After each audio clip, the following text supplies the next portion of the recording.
અમારો વિસ્તાર છે, અમે ક્યાં ધક્કા મૂકી? તમે કેમ આવ્યા?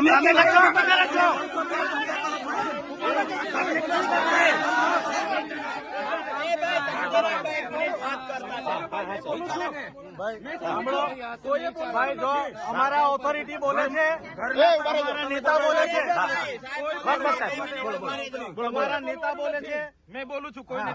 અમારી ઓથોરિટી બોલે છે, તમારા નેતા બોલે છે. મહેરબાની કરીને સાહેબને સાંભળો. ઉભા રહો, લો બોલો. શું કરવા અમને રોકેલા છે? બોલો. તમે ત્યાં એલાન કર્યું હતું કે તમે ત્યાં કયામાં એલાન કર્યું? કયા સમાચારમાં એલાન કર્યું? ઉભા રહો. ઓ બેન, ઓ બેન, વાત કરીએ છીએ. આ બેન છે એટલા હા, બેન, શાંતિ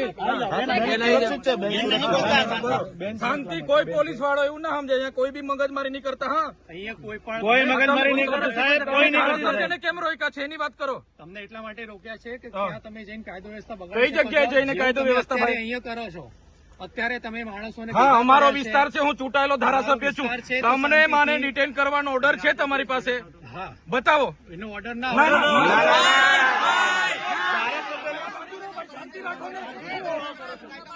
શાંતિ રાખો તમે. ધારાસભ્યના ઘરે પોલીસ મૂકવાની જોગવાઈ તમારામાં કોણે તમને સત્તા આપી છે ભાઈ? રાતે કોણે પોલીસ મૂકી હતી મારા ઘરે? અમે બંદોબસ્ત બધી જગ્યાએ રાખી શકીએ. કેમ આજે જ કેમ બંદોબસ્ત મારા ઘરે મૂક્યો તમે? બિલકુલ નહીં. કાયદો અને વ્યવસ્થા અમે પણ જાણીએ છીએ. અમે કોઈ પ્રકારનો કાયદો વ્યવસ્થા હાથમાં લેવા નથી માંગતા.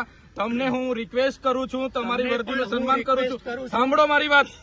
તમારા પીઆઈ અને પીએસઆઈ મારા પર ખોટી એફઆઈઆર કરી. તમે ક્યાં હતા? આ મંડળી ગેરકાયદેસર છે. તમે આ ટોળું ભેગું કર્યું છે, ગેરકાયદેસર છે. એટલે અહીંયા તમે કેમ તમે કેશો તેમ ચાલવાનું છે?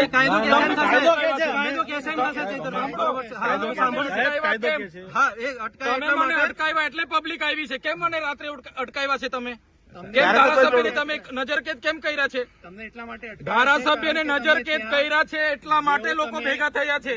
લોકો કઈ અમે બોલાવીને ગેરકાયદેસર મંડી નથી બની. સાંભળો તમે 10 ગાડીઓ લઈને અમને અટકાવવા કેમ આવ્યા છો ભાઈ? કારણ કે આટલું લોકો તમે ભેગા કર્યા છે એટલા માટે. હું એકલો જ હતો, કોઈ લોકો નતા. તમે મને અટકાવ્યો ત્યારે અમારા ડ્રાઈવર સાથે અમે એકલા જ હતા. એટલે આવી રીતના વાત નહીં કરવાની, બરાબર? અમે ત્યાં જઈને લોકોને વળતર અપાવીશું. અમે ગુનો કર્યો છે? તમારા પીઆઈ અરજદાર બને, તમારા પીએસઆઈ અરજદાર બને. અમને માથાભારે સાબિત કરો તમે. એ તમને નોટિસ આપશે ત્યારે તમે. નોટિસ નહીં, નોટિસ ક્યારે? તમે આખો મોરચો લઈને ઘરે દોડી આવો છો ત્યારે નથી તમને ખબર પડતી? એ અમે નથી આપી કોઈને. ના, બિલકુલ નહીં. અમે સાહેબ સમજો, પોલીસને ટેપ પડી ગયેલી છે.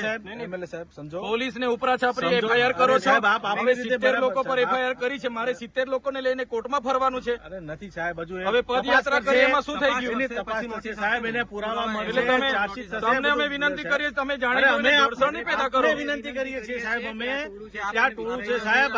તમે કેમ આ ધક્કા? હવે મને અહીંયા ઉચકી જવાની શું જરૂર પડી? ચાલો ને, મેં આવું છું પોલીસ સ્ટેશને. ચાલો અરે સાહેબ, પણ આ પબ્લિક છે સાહેબ, આપ પૂરી એકલા તમારે હો તો ચાલો. આપનો વિસ્તાર છે, આપ કરી શકો. આને 2 એફઆઈઆર તમારા પોલીસ અધિકારીઓ 2 એફઆઈઆર કરી. મને પૂરી દો. તમને સંતોષ સાહેબ થાય તો આપને જેલમાં મોકલી આપો. નથી સાહેબ, અમને કોઈ સંતોષ તો પછી હું મગજમારી આટલું સમજો? સમજો સાહેબ, મારી કાયદાનો વાત. ભંગ ક્યારે નહીં કર્યો? અરે પણ આ ભાઈ, આ પબ્લિક જોઈ લો, અમને આટલા બધા એમએલએ સાહેબ પર વિશ્વાસ છે.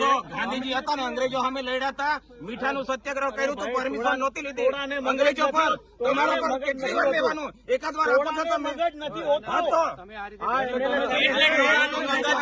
તમારા કરતા એટલે બધા શાંતિ રાખજો. મીઠાનું આપણે સત્યાગ્રહ કર્યું હતું, સાહેબ, અંગ્રેજો સાહેબ નહીં મારો ભાઈ. પરમિશન નથી લીધું. ભણેલા હોય તો વાંચી લેજો હજુ. જવા દઈ શકીએ કાં તો તમે પોલીસની ગાડીમાં સાહેબ આવી જાઓ પ્રેમથી. ધક્કા મૂકી હું ઉભા કરો છો? અરે પણ અમે તો ભરૂચ જવાના છે. અમારે અંકલેશ્વર જામીન આપવા તમારે જઈએ તો એનો છીએ. ગુનો જ નહીં, ભરૂચ નો છે, અમે ભરૂચ તો જઈએ તમે શું છીએ. કરવા? તમારે લાગે નહીં વળગે નહીં વચ્ચે આવી શું કરવા અમને? અમે કઈને ગુનેગાર છે, તમે ગુનામ પાડવા માંગો છો અમને ઉપરથી. બીજી હજુ એક ફરિયાદ કરવા માંગો છો, તમે ઢીલા પડવા માંગો છો. તમે ભાજપના ઝંડા પહેરી લઈ આવો તમે, તો સાચી વાત છે. આ વર્દી નહીં સોંપતી, એજન્ટ તરીકે કામ કરો તો. તમારા જ માણસો છે એ કાયદો વ્યવસ્થા તો અહીંયા કેમ વર્ષોથી રેલીઓ કરે છે, આ આજે કેમ નહીં કરે. પરિસ્થિતિ ઉભી થઈ? છે તમે એમને કહો શાંત થાય ને.